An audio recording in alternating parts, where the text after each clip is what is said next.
Hello student, good morning. क्या हाल चाल। मैं सुधीर आपका अपने यूट्यूब चैनल में स्वागत करता हूं।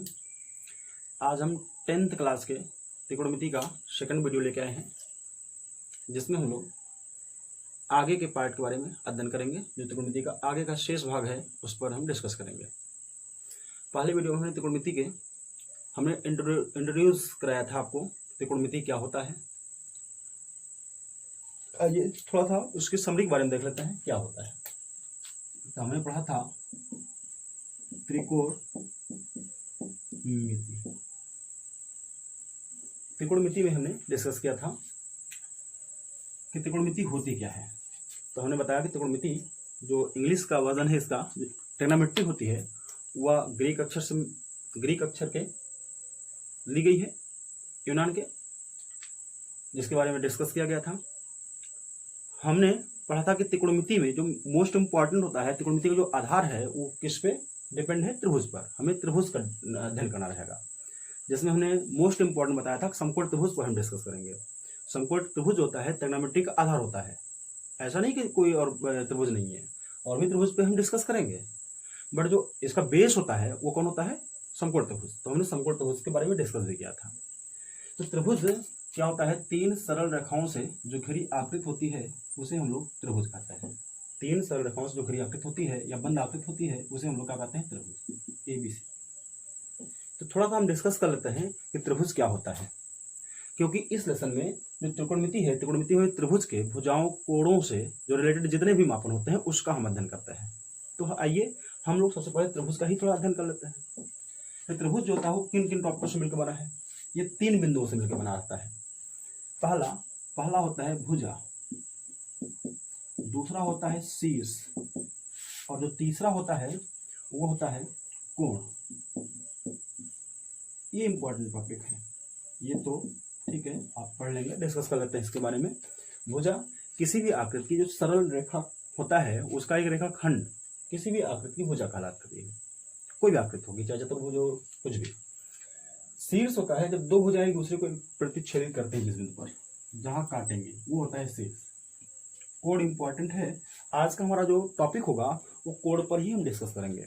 पूरा का लेक्चर हम लोग कोण पर देंगे। कोण को देखेंगे कि कोण होता क्या है, कोण का मापन क्या है, कोण की माप क्या होती है, कोण से रिलेटेड सारी चीजें बात करेंगे। आइए हम लोग देखते हैं कोण क्या होता है। हेडिंग हमारा है कोण, एंगल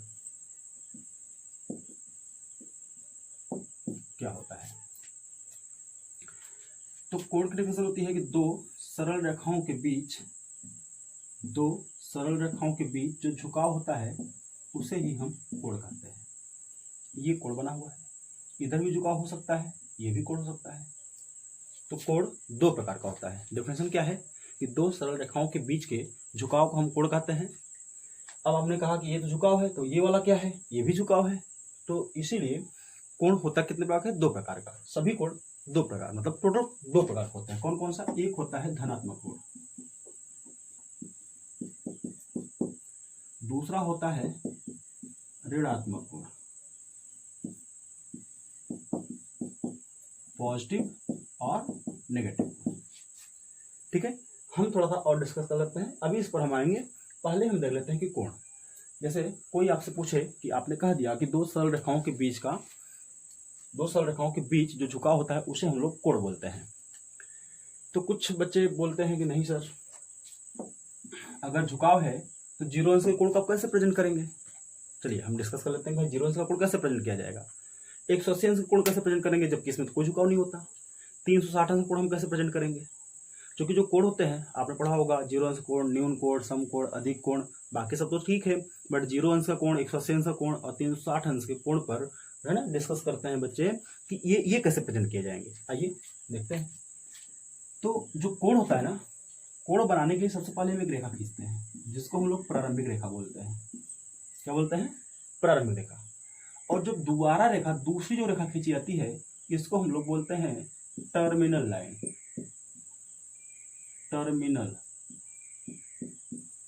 लाइन, जिसकी हिंदी होती है सीमांत रेखा। क्या होती है, सीमांत रेखा। ठीक है, जो कोण होता है वो दो सरल रेखाएं कौन सी होती हैं, एक होती है प्रारंभिक रेखा और दूसरी होती है सीमांत रेखा। तो प्रारंभिक रेखा तथा सीमांत रेखा के बीच जो झुकाव बनता है या जो झुकाव होता है उसे हम लोग क्या बोलते हैं, कोण बोलते हैं। तो जीरो अंश का कोण अगर हमें पढ़ाना हो या जीरो अंश का कोण हमें बताना हो तो हम कैसे बताएंगे, कह देंगे कि पहले हमने एक बिंदु लिया, उससे एक स्टार्टिंग लाइन खींच दी, प्रारंभिक रेखा खींच दिया, फिर अभी से स्टार्टिंग लाइन ए और बी पॉइंट 10 डिसाइड कर लिया, तो ए पर एक दूसरी रेखा हमने फिर से खींच दी जिसपे झुकाव नहीं दिया, तो जीरो अंश का कोण हो गया। अगर इसी को हमने स्ट्रेट इधर खींच दिया, देखो इनमें ये झुकाव आ रहा है, ये कितने का हो जाएगा, फिर 180 का हो जाएगा। अगर 360 की बात की जाए तो यहाँ से स्टार्ट ले, ऐसे ऐसे ऐसे लाए और यहाँ दिखा दे, फिर से हमने एक रेखा खींच दिया, तो इस पर ये हमारा कितने का बन गया, 360 का कोण बन गया। ये वाला कितने का बन जाएगा, 0 का। ये कितने का हो जाएगा, 180। तो डिफरेंशन होगी यही होगी कि दो सरल रेखाओं के बीच के झुकाव को हम लोग क्या बोलते हैं, कोण बोलते हैं। कौन कौन सरल रेखा है, एक है प्रारंभिक रेखा, दूसरी कौन सी है, सीमांत रेखा। तो प्रारंभिक रेखा तथा सीमांत रेखा के बीच जो झुकाव होता है उसे हम लोग कोण बोलते हैं। कोण दो प्रकार का होता है, एक धनात्मक कोण और दूसरा होता है ऋणात्मक कोण। आइए देखते हैं कि धनात्मक कोण क्या होता है और ऋणात्मक कोण क्या होता है।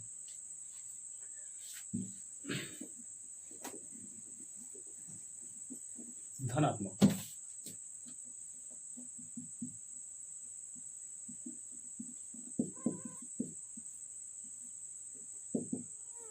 धनात्मक कोण क्या होता है, वह कोण जिसमें सीमांत रेखा, प्रारंभिक रेखा हम खींच देंगे, अब प्रारंभिक रेखा खींचने के बाद जो सीमांत रेखा होती है उसे, ये हो गया हमारी प्रारंभिक रेखा, सीमांत रेखा को एंटी क्लॉकवाइज किया जाए, प्रदर्शित किया जाए। एंटी क्लॉकवाइज मतलब घड़ी की सुई के विपरीत दिशा में खींचा जाए, ऐसे, घड़ी की सुई के विपरीत दिशा में ऐसे। तो ऐसे एंगल को हम लोग क्या बोलते हैं, धनात्मक कोण बोलते हैं। यह कोण कैसा होता है, धनात्मक। ऐसा कोण जिसमें जो सीमांत रेखा होती है वह प्रारंभिक रेखा से एंटी क्लॉकवाइज हो, अतः घड़ी की सुई के विपरीत दिशा में अगर खींची जाए तो ऐसे कोण को हम लोग क्या बोलते हैं, धनात्मक कोण बोलते हैं। अगला है हमारा ऋणात्मक।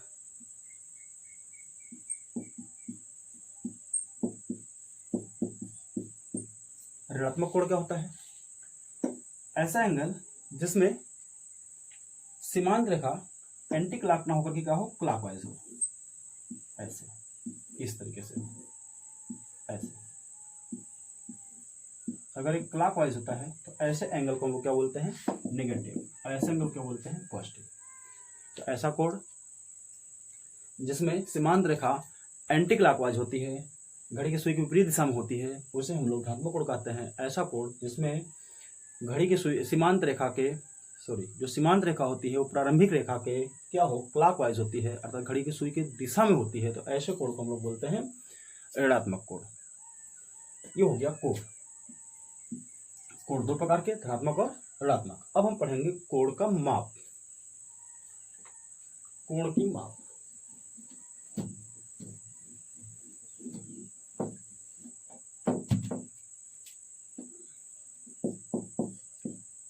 कोणों की माप, कोणों की माप क्या होती है।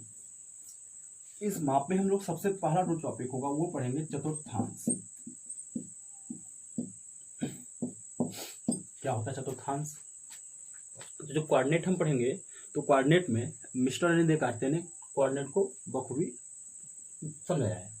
हम उसको जो कोऑर्डिनेट पढ़ेंगे तो कोऑर्डिनेट में आपको समझाएंगे कि चतुर्थांश क्या होता है, कोऑर्डिनेट ज्योमेट्री में, निर्देशांक ज्योमेट्री में। फिर यहाँ जान लें, इतना ही चीज जान लें कि किसी भी तल या समतल को जब 4 बराबर भागों में बांट दिया जाता है ऐसे, तो इसका प्रत्येक पार्ट चतुर्थांश कहलाता है। फर्स्ट, सेकेंड, थर्ड और ये रहा। ठीक है, क्या बताया हमने कि किसी भी तल या समतल को जब 4 बराबर भागों में बांट दिया जाए तो प्रत्येक भाग को क्या कहते हैं, चतुर्थांश कहते हैं। ये फर्स्ट होता है, सेकंड होता है, थर्ड होता है और ये फोर्थ होता है। प्रथम चतुर्थांश, द्वितीय चतुर्थांश, तृतीय चतुर्थांश और चतुर्थ चतुर्थांश, जिसमें प्रत्येक चतुर्थांश 90-90 अंश के कोण बनते हैं। प्रत्येक चतुर्थांश में कितने कितने अंश कोण बनते हैं, प्रत्येक में 90-90 अंश के कोण बनते हैं सब में। तो जो प्रथम चतुर्थांश होता है उसमें कितने कोण बनते हैं, इस रेखा को, जो ये वाली रेखा होती है, इसे x, x dash, y, y dash से प्रेजेंट कर दें। जहाँ काटेगा उसे मूल बिंदु बोलते हैं, o से प्रेजेंट कर दें। तो जो x, o डैश, ये जो o और x रेखा होती है इसे अगर हम प्रारंभिक रेखा माने, प्रारंभिक रेखा, हमेशा इसे प्रारंभिक रेखा मानते हैं। तो अगर इसे हमने प्रारंभिक रेखा माना तो इस पे पहले 0 अंश का कोण हो गया। अब 0 से स्टार्ट होगा तो इसमें जितने कोण बनते हैं 90 से कम, 0 से बड़ा तथा 90 से छोटा। 0 से बड़ा जो थीटा होता है 0 से बड़ा तथा 90 से छोटा होता है। अर्थात प्रथम चतुर्थांश में 0 से बड़ा तथा 90 से छोटा कोण होता है। द्वितीय में कितना होता है, 90 से बड़ा तथा 180 से छोटा होता है। और इस वाले में 180 से बड़ा तथा 270 से छोटा होता है। इस चतुर्थांश में 270 से बड़ा तथा 360 से छोटा होता है। अब जितने भी कोण होते हैं वे सब के सब दो कंडीशन से होते हैं। जितने भी संपूर्ण कोण होते हैं, कितने होते हैं, न्यून कोण, 0 अंश कोण, समकोण, अधिक कोण, ऋज कोण वगैरह वगैरह, संपूर्ण कोण। तो टोटल कितने होते हैं, 360 अंश के कोण होते हैं। तो ये जितने भी कोण हैं वे सबके सब कोण दो प्रकार से, दो कंडीशनों में होते हैं। पहली कंडीशन, फर्स्ट कंडीशन होती है चतुर्थांश के मानक स्थिति में, मानक स्थिति में फर्स्ट होता है। और सेकंड होता है चतुर्थांश में, फर्स्ट चतुर्थांश के मानक स्थिति में और दूसरा होता है चतुर्थांश में। चतुर्थांश के मानक स्थिति मतलब, मानक स्थिति का मतलब हो गया कि चतुर्थांश का जो ढांचा बनाया गया है इसी मानक पर जो कोण होते हैं उस कोण को हम लोग क्या कहते हैं, चतुर्थांश के मानक स्थिति में। जैसे आपसे पूछा जाए कि 90 अंश का कोण, 180 अंश का कोण, 270 अंश का कोण, 360 अंश का कोण, तो ये कहाँ है, किस चतुर्थांश में है, ये किसी चतुर्थांश में नहीं होते बल्कि ये चतुर्थांश के मानक स्थिति में होते हैं। ये रहा हमारा चतुर्थांश, 90 अंश कोण इस पर होगा, 180 अंश कोण होगा, 270 इसमें होगा, 360 का इसमें होगा और 0 का भी इसी पर रहता है।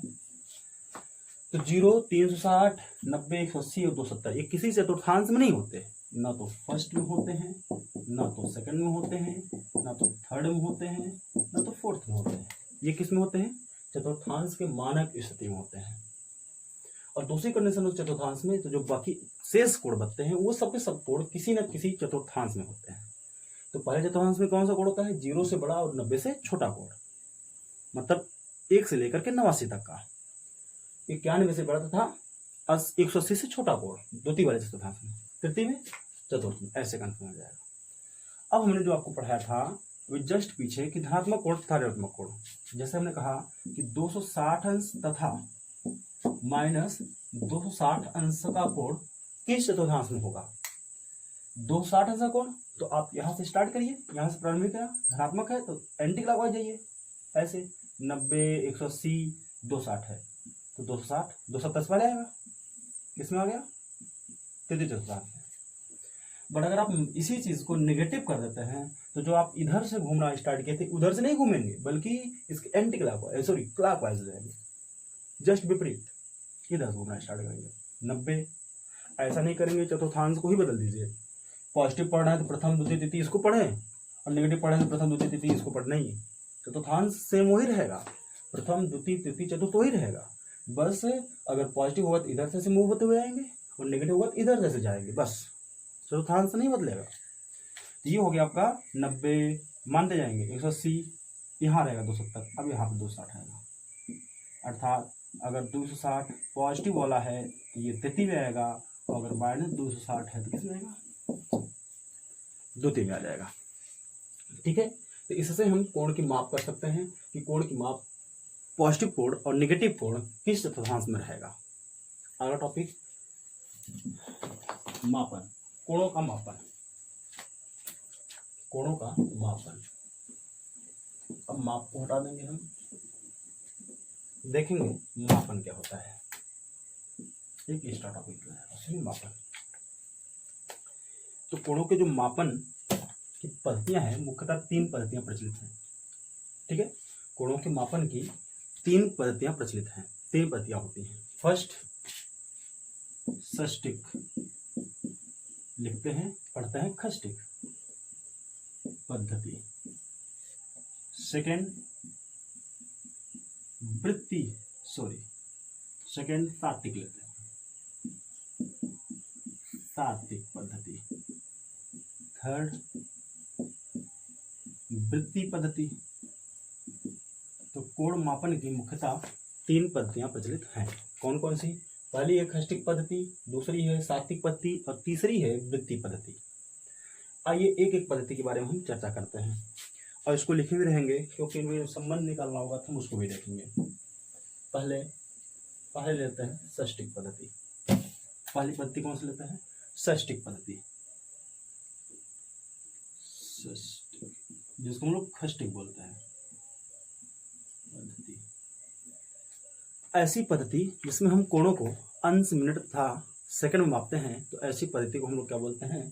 खष्टिक पद्धति बोलते हैं। ऐसी पद्धति जिसमें कोणों को अंश, मिनट तथा सेकंड में मापा जाता है उसे हम लोग खष्टिक पद्धति कहते हैं। अर्थात खष्टिक पद्धति में बताया गया कि जो ये कोऑर्डिनेट बनता है, इस कोऑर्डिनेट जो एक पार्ट है इसे हम लोग समकोण बोलते हैं। इसी समकोण को 90 बराबर भागों में बांट दिया गया है और इसका प्रत्येक पार्ट एक अंश कहलाया। फिर एक अंश को 60 बराबर भागों में बांट दिया गया, वो 1 मिनट कहलाया। 1 मिनट को भी 60 भागों में बांट दिया गया, वो कहलाया 1 सेकंड कहलाया। जिससे पता चला कि एक समकोण बराबर होता है 90 अंश को ऐसे व्यक्त करते हैं, आपको पता होगा। और एक अंश बराबर होता है 60 मिनट। मिनट को एक डैश हाइफन से व्यक्त करता है मिनट। और 1 मिनट बराबर होता है 60 सेकेंड। ठीक है, ये कौन सी पद्धति हो गई?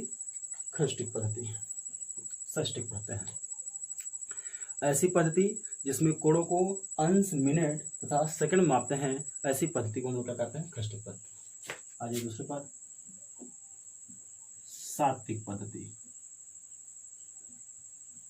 ये क्या होती है? ऐसी पद्धति जिसमें कोणों को ग्रेड, कला तथा विकला में मापते हैं। ग्रेड, कला तथा विकला में मापते हैं, ऐसी पद्धति को हम लोग सात्विक पद्धति कहते हैं।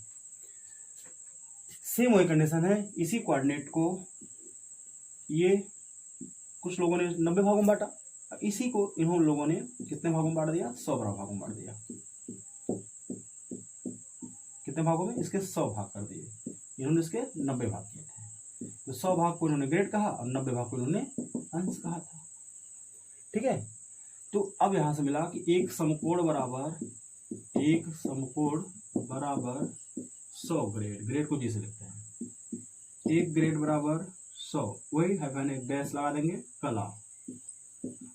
और एक कला बराबर 100 विकला। 90 भाग किए थे, फिर 100 भाग किए थे, फिर 100 भाग के फिर से 100 भाग किए तो कला प्राप्त हुआ, फिर कला के भी 100 भाग किए तो फिर क्या हुआ? विकला प्राप्त हुआ।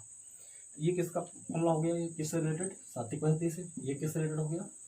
खष्टिक पद्धति से। लास्ट और अगला है वृत्ति पद्धति। ये क्या होता है? वृत्ति पद्धति क्या होती है? ऐसी पद्धति जिसमें कोणों को हम रेडियन मापते हैं। ऐसी पद्धति जिसमें हम कोणों को किस मापते हैं? रेडियन मापते हैं। ऐसी पद्धति को हम लोग क्या बोलते हैं? वृत्ति पद्धति कहते हैं। आइए देखते हैं कि एक रेडियन क्या होता है। ठीक है, एक रेडियन क्या होता है? तो एक रेडियन किसी भी वृत्त में वृत्त की त्रिज्या के बराबर, किसी भी वृत्त में वृत्त की त्रिज्या के बराबर चापखंड द्वारा, किसी भी वृत्त में वृत्त की त्रिज्या के बराबर चापखंड द्वारा केंद्र पर जो कोण बनता है उस कोण को एक रेडियन बोलते हैं। इसे सी से व्यक्त करते हैं, है ना? ऐसे सी लगा के व्यक्त करते हैं, एक रेडियन बोलते हैं। तो क्या होता है एक रेडियन? किसी भी वृत्त में वृत्त की त्रिज्या के बराबर चापखंड द्वारा जो केंद्र पर कोण बनता है उस कोण को हम लोग एक रेडियन बोलते हैं। चूंकि वृत्ति माप का जो फॉर्मूला होता है, वृत्ति माप बराबर होता है चापखंड की लंबाई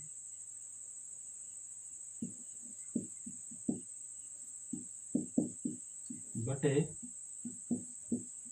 त्रिज्या की लंबाई। ठीक है, जो आता किसमें है, रेडियन में आता है। जो किसमें आता है, रेडियन में आता है।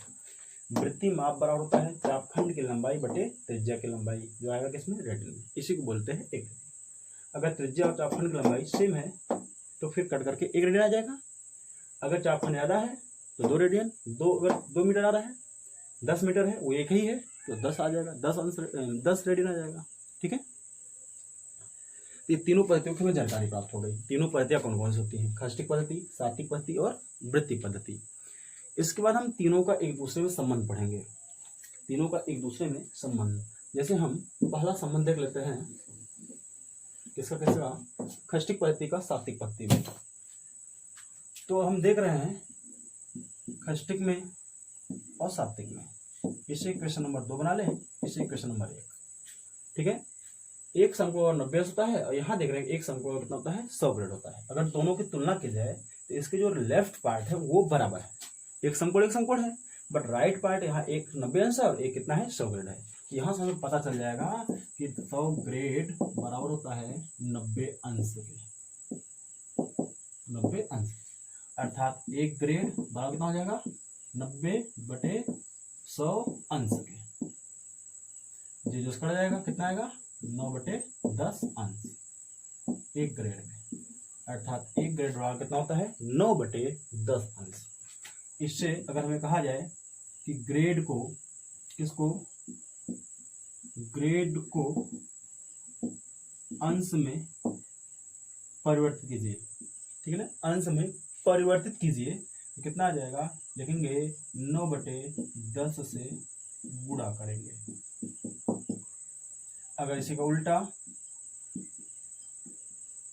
अंश को ग्रेड में परिवर्तित करना हो तो क्या करेंगे, 10/9 से गुणा कर दिया जाएगा।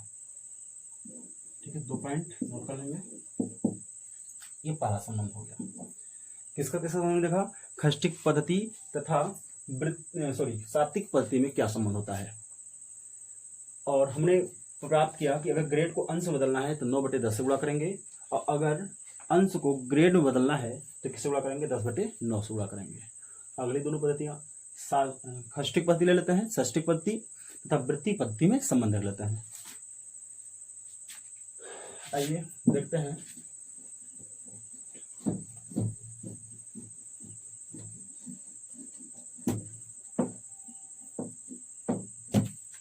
कौन कौन सा लेते हैं,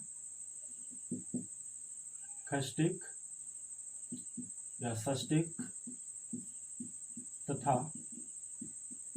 वृत्तीय पद्धति में संबंध।